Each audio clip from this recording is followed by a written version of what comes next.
اور ان کا کوئی منسٹر آئے گا، لیکن جب ہندوستان نے فیصلہ کر لیا مودی صاحب نے، تو انہوں نے کہا مودی صاحب کے ساتھ ہم بھی اپنی کارروائی ڈال لیں۔ شیخ حسینہ کا مسئلہ جو ہمیں نظر آتا ہے وہ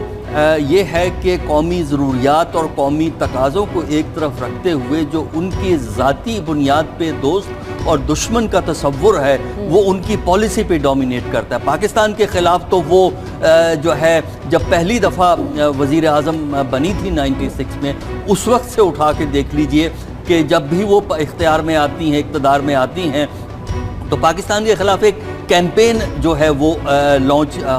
کرتی ہوئی نظر آتی ہے۔ اور ہوا یہ ہے کہ جو 2014 کے انتخابات تھے، جنوری 2014 کے اندر، اس میں اپوزیشن نے خالدہ ضیاء بنگلہ دیش نیشنلسٹ پارٹی نے بائیکاٹ کیا، جس کی وجہ سے جو موجودہ پارلیمنٹ ہے اس کی بنگلہ دیش کی، وہ آدھے سے زیادہ ممبران ان اپوزڈ الیکٹ ہوئے ہیں۔ اور وہ بائیکاٹ اس لیے ہوا تھا کہ 1996 میں ان کے الیکشن پہ ایک تنازع کھڑا ہو گیا۔ 2 دفعہ الیکشن ہوئے تھے 1996 کے اندر، کیونکہ الیکشن پہ اعتراضات تھے، دوبارہ الیکشن کرانے پڑے۔ پھر بنگلہ دیش نے ایک تصور ڈالا اپنے کانسٹیٹیوشن میں کیئر ٹیکر گورنمنٹ کا، کہ انتخابات کیئر ٹیکر گورنمنٹ کے تحت ہونے چاہیے، یہ بنگلہ دیش نے انٹروڈیوس کیا۔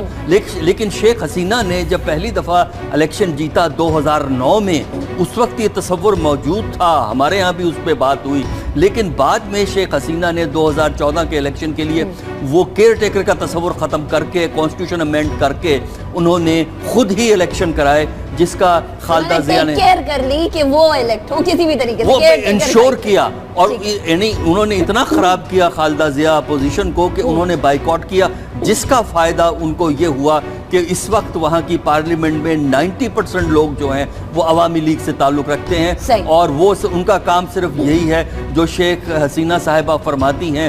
صبح ہو شام ہو دوپہر ہو وہ کرتے ہیں۔ پھر ایک اور آخری پوائنٹ یہ ہے کہ صرف پاکستان کی مخالفت نہیں ہے، بلکہ یہ رویہ اندرونی سیاست میں بھی ہمیں نظر آتا ہے۔ بی این پی بنگلہ دیش نیشنل پارٹی اور جماعت اسلامی کے ساتھ انہوں نے کیا کیا ہے، ان کے لوگوں کو پھانسیاں دی ہیں، ایک ایسے جوڈیشل سسٹم کے جو انہوں نے خود کریٹ کیا جو ون سائیڈڈ ہے، اور جو ماضی کے جو زخم ہیں وہ بنگلہ دیش کی سیاست میں ان کو بڑھاتا چلا جا رہا ہے۔ بالکل، پاکستان نے ہمیشہ بنگلہ دیش کو اپنا بھائی تصور کیا، ہمیشہ ہماری طرف سے پازیٹیوٹی کا پیغام کیا، اور ہم یہ چاہتے ہیں کہ وہ پھلے پھولے آگے بڑھیں، کیونکہ ان سے ہمیں کوئی خطرہ نہیں، ان کا ڈائریکٹ تعلق ہے انڈیا کو، تو پھر ایسے بیانات دینا، ایسے اننیسیسریلی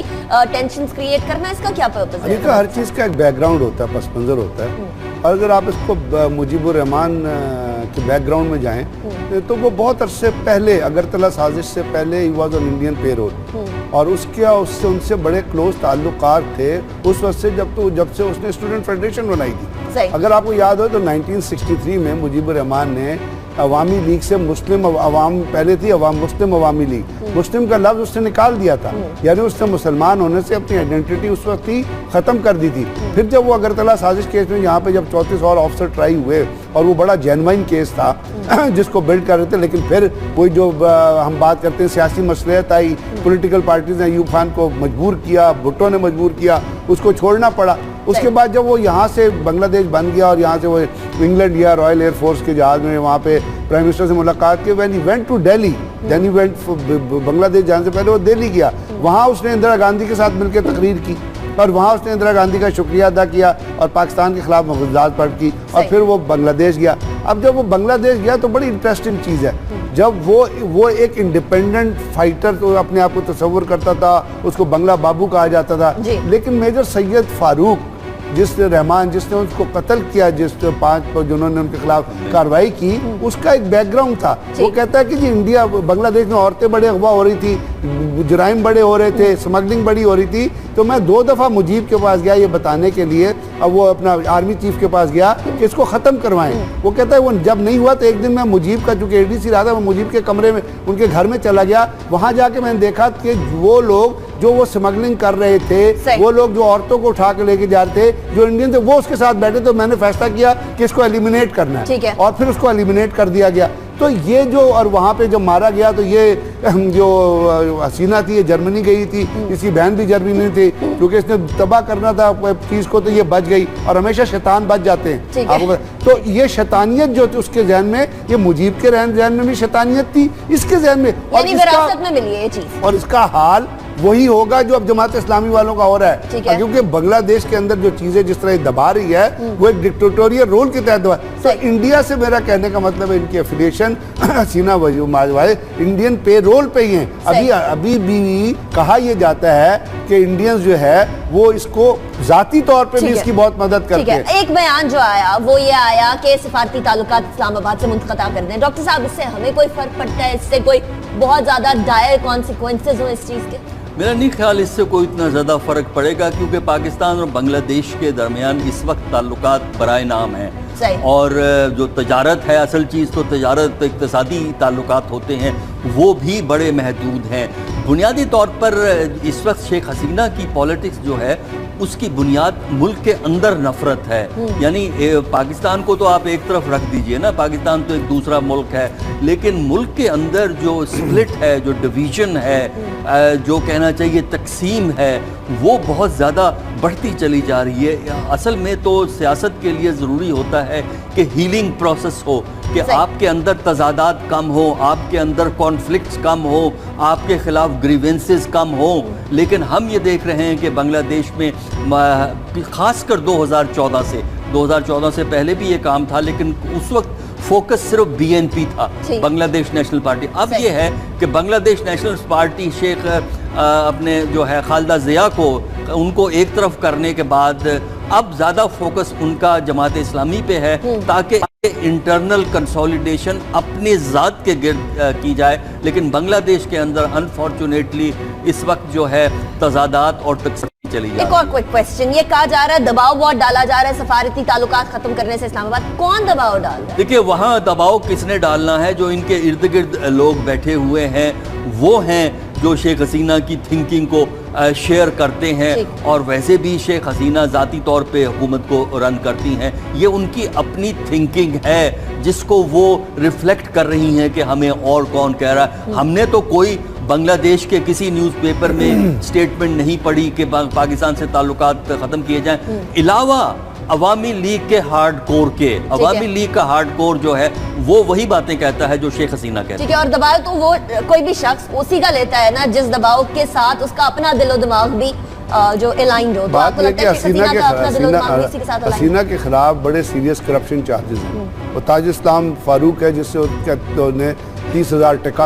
ٹکاز دیے تھے ایک کانٹریکٹ دینے کے لیے. پھر اس کے خلاف مرڈر چارجز بھی ہے. مرڈر چارجز میں جو اپنے اپوزیشن ہیں ان کو مرڈر کرانے کا 4 بندے مرڈر ہو گئے تھے. تو یہ چارجز اس کے خلاف ایکسٹینڈ کر رہے ہیں. اب اس نے ان دونوں چیزوں سے باہر آ کے جو ہارڈ کور ایلیمنٹس ہیں، اور ہارڈ کور ایلیمنٹس ہر جگہ ہوتے ہیں، جو جماعت اسلامی تھی، جو مکتی بہانی تھی، اس کے خلاف جو چارجز ہیں، اور مکتی بہانی نے جس طرح مکتی بہانی نے جو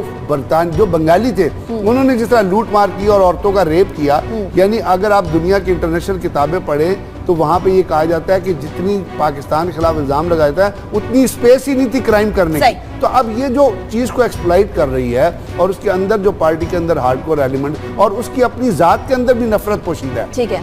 اور وہ نفرت جو ہے جب وہ ان ہارڈ کور ایلیمنٹس کے ساتھ مل جاتی ہے تو مختلف فیسٹس میں سامنے آتی ہے. اور اگر سفارتی تعلقات منسوخ کرنے ہیں تو کر دیں. بنگلہ دیش ہمیں کیا دے رہا ہے یا بنگلہ دیش سے ہم نے کیا لینا ہے؟ چلیے سفارتی تعلقات کی بات کی جائے، اس خطے کی بات کی جائے تو اس خطے میں بہت سارے ممالک اہمیت کے حامل ہیں، اور سارک تو آلریڈی ایک طرح سے کمپرومائز ہو گیا. پاکستان اور انڈیا کی سیاست میں سارک کوئی پراپر فیصلہ نہیں کر پایا، جس کی وجہ سے سارک اس طریقے سے افیکٹو نہیں ہے. اس لیے بنگلہ دیش کا سارک کے حوالے سے بھی باتیں کرنا کوئی اتنی اہمیت کی حامل نہیں ہے. بہتر یہ اچھے تعلقات کی بات کی جائے اور اچھے